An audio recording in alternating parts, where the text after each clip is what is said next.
Proving once again his commitment to embracing diversity, President Biden has now declared Easter Sunday as Transgender Visibility Day. Really? On the day of the resurrection of Jesus. And President Biden is a Catholic. No, I'm not asking questions. I'm just saying, because we also banned all religious symbols from the White House Easter egg roll. So the whole thing together, kind of dark. Okay, let's just move on. This is perhaps one of the biggest accomplishments from the Biden administration, demonstrating respect for the first ever transgender Baphomet. Okay, that's a no-go. That's a no-go. But you know what? Let's keep it. Because it's true, and at least we're honest about it. So, great job, guys. Yeah, awesome job, especially if you're trying to rile people up and push a larger divide and conquer agenda. Welcome back, beautiful and amazing human beings. My name's Luke Radowski here of WeAreChange.org, and there's a lot of absolutely crazy and wild news to get into today, as the Biden administration likes to virtue signal some very interesting things, as a lot of people really aren't happy or impressed with that, as the Pope and Joe Rogan just made some very big declarations that are very similar to each other that are absolutely worth talking about today, March 31st, Easter Sunday, a day that the federal government doesn't really want to recognize. And gee, I wonder why. We're going to be talking about that, plus a lot more, the larger kind of cultural backlash that's happening right now, all here on this independent media organization. If you like the shirt that I'm wearing, you could get it on thebestpoliticalshirts.com. And the clip that we played in the beginning of this broadcast was done by @CatchUpFeed. We, of course, will be linking them in the description below so you could check out more of their work. But their kind of satirical White House response video about their Trans Day of Visibility was pretty accurate, as a lot of people are kind of shocked and surprised about what's going on here, especially Christians, especially people from the right wing, including even the former president of the United States, that is now demanding that Joe Biden issue an apology over the, quote, blasphemous Trans Visibility Day on Easter Sunday, going on and calling it appalling. And truly, you do kind of have to wonder here, especially with the larger moves being made against Christian groups all throughout the United States by the federal government. What's the larger kind of goal here and agenda? And you could have marked this day any other day of the week, but you chose specifically Easter Sunday, as almost as if it was a deliberate attempt to try to anger and trigger people, as the White House not only doubled down on their, quote, inclusive message, but decided to triple down on it. As in the making of this video, Joe Biden took, or his handlers took, to Twitter and announced that they are celebrating the joy, strength, and absolute courage of some of the people to be the bravest, as they're trying to show millions that non-binary Americans belong in the United States and, quote, should be treated with dignity and respect. And, of course, no one is disagreeing with any human being not being treated with dignity and respect. I mean, obviously, that goes without saying. But with an ever-so divisive America, with an ever-so dire political election year, maybe this is the time we could tone things down a little bit. And the Biden administration is saying, nope. Let's ratchet it up to 100 and let that start some ish. As one of the least liked politicians on the face of this earth, Kamala Harris also came out and issued a very similar message, declaring that, quote, we won't stop fighting for you, as some people are taking this situation in stride and deciding to make jokes about it, like MAGA Devil Dog that released this video, allegedly from the Biden administration. I'll lead an effective strategy to mobilize true international effort to pressure. Woo! Yeah! The best part of that clip was literally taken out. There's people literally that clap for the President of the United States when he jumbles his words and says googly gawk, which is indicative of the political party that, of course, doesn't like to be made fun of, doesn't like to be questioned, as some other individuals are being very inappropriate and are using this Trans Day of Visibility in order to make some jokes about Michelle Obama. As, of course, clearly, absolutely, there is no merit of truth to questioning her gender, as absolutely 100% she is a woman. But some people like this facetious social media poop poster are deciding to crack jokes about this situation. He has even gone as far as to create a t-shirt about this matter with a phallic symbol that we can't show you here because this is a family-friendly show, as he's selling the shirt right now on thebestpoliticalshirts.com. This man is absolutely egregious, absolutely ridiculous, and shows you just how immature people on in the social media could be. And of course, there's nothing funny about this trans day of visibility that we absolutely need to be taken seriously. And these cockamamie, hee-hoo-ha-ha funny people absolutely do not deserve a voice in our political discourse and should be censored by the federal intelligence agencies immediately. In many instances, they already are. This, as in other related very big bodacious black women news, we have Lizzo announcing that she is quitting the music industry after, of course, she received criticism for headlining a Joe Biden fundraiser. Yes, you hear that correctly. Lizzo, the Oreo-loving, big, black, bodacious lady, said, quote, "I feel like the world doesn't want me in it," declares she is unhappy. This as, of course, she is also dealing with some significant allegations from people that she previously worked with about, quote, unprofessional misconduct that was degrading to her fellow coworkers. As the Oreo-loving big lady really likes the Biden administration as well, and that message just doesn't jive with even the fellow Democrats that are really upset about the Biden's policies inside of the Middle East right now. As of course, Lizzo, like other establishment figures in the corporate Hollywood predator industry that join the likes of Harvey Weinstein, Sean P. Diddy Combs, a Mr. Epstein, a Mr. Spacey, all highlight some of the biggest proponents of the Democratic Party and are also individuals that don't have the best track record of being good people. Ellen DeGeneres is another one. My goodness, these people, all of them, almost all of them,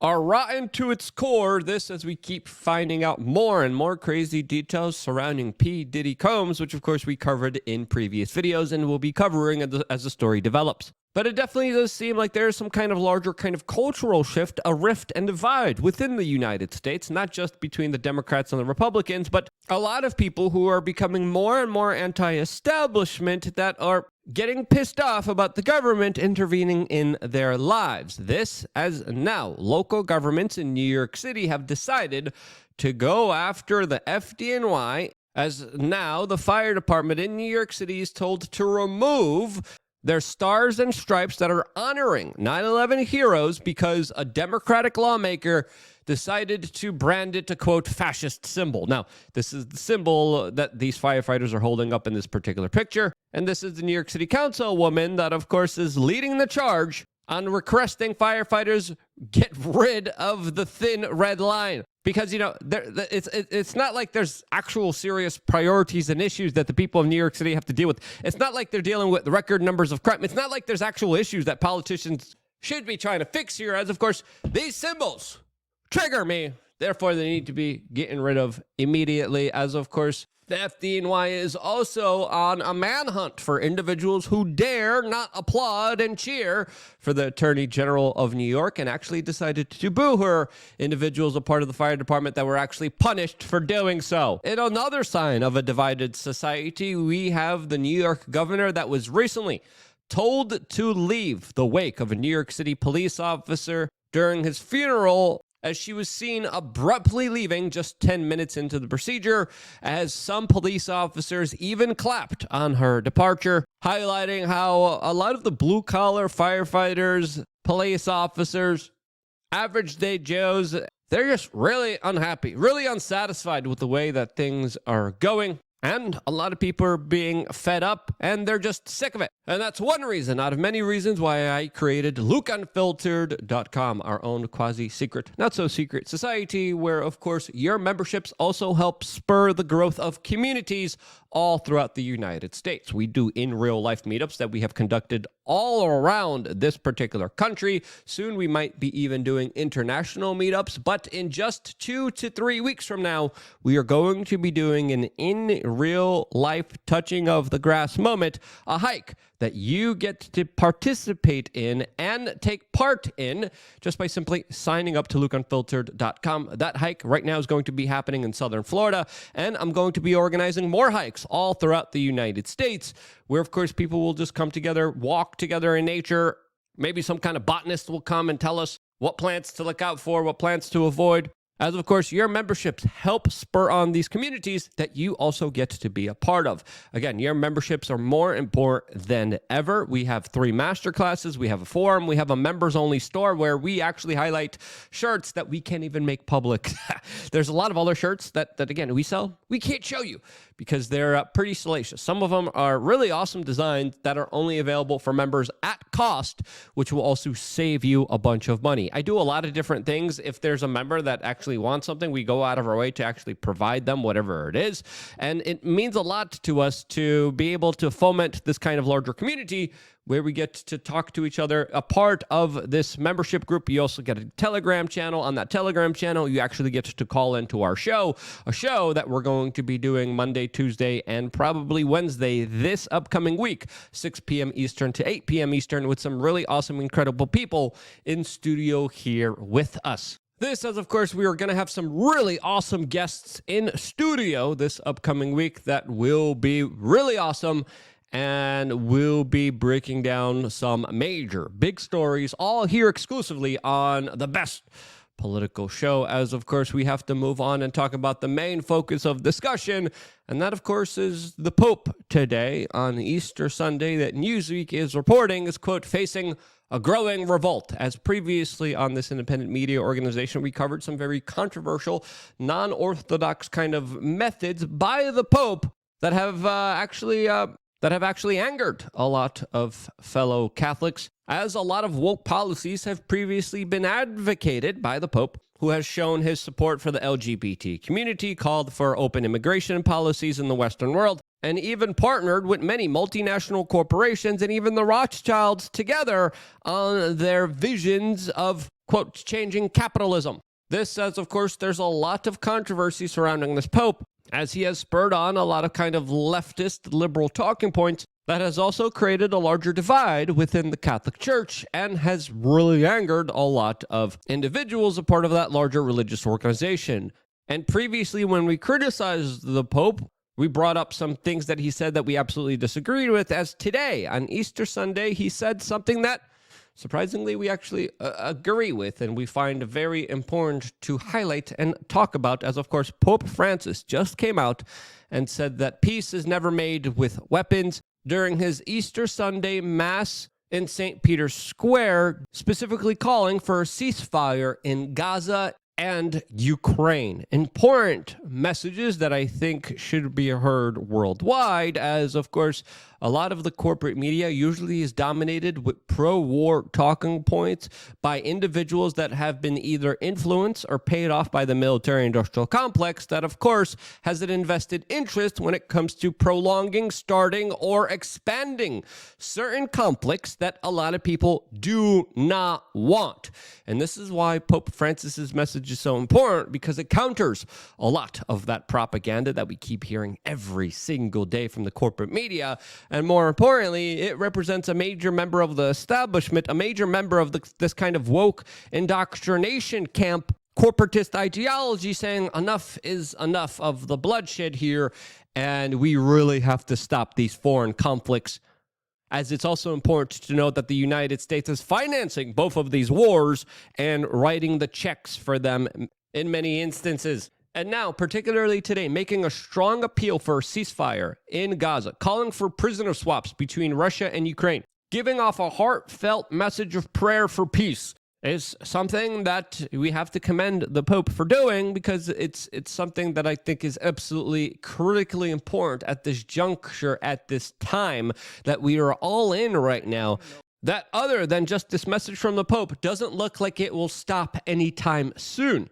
A lot of the times these conflicts are probably going to be expanding, probably going to be continued, and we should always criticize someone for saying the wrong things, but we should also compliment someone for saying the right things as well, as the Pope is a real one for his larger Easter Sunday message that I think should be heard by many more people, as of course he's not the only individual that, of course, is calling for a ceasefire as one of the other few individuals in our society that is brave enough to be anti-war is, of course, Joe Rogan, an individual who is just a podcaster. He's a sports commentator, but he has a huge cultural impact on our society.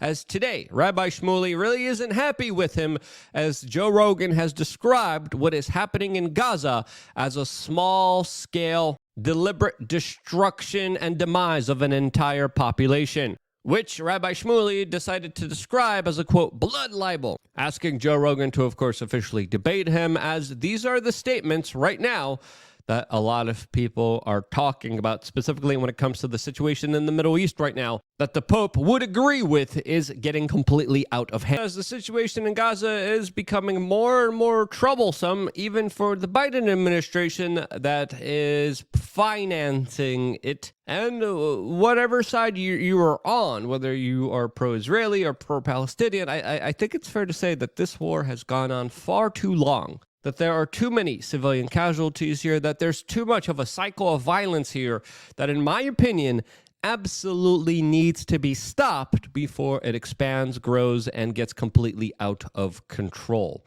What do you think? Do you agree with the statements made by the Pope and Joe Rogan? Or do you disagree with these bald-headed individuals who are proclaiming that we need more peace? What do you think about this current situation? Let me know down in the description down below. I'm super excited to meet a lot of you people in real life for our nature hike.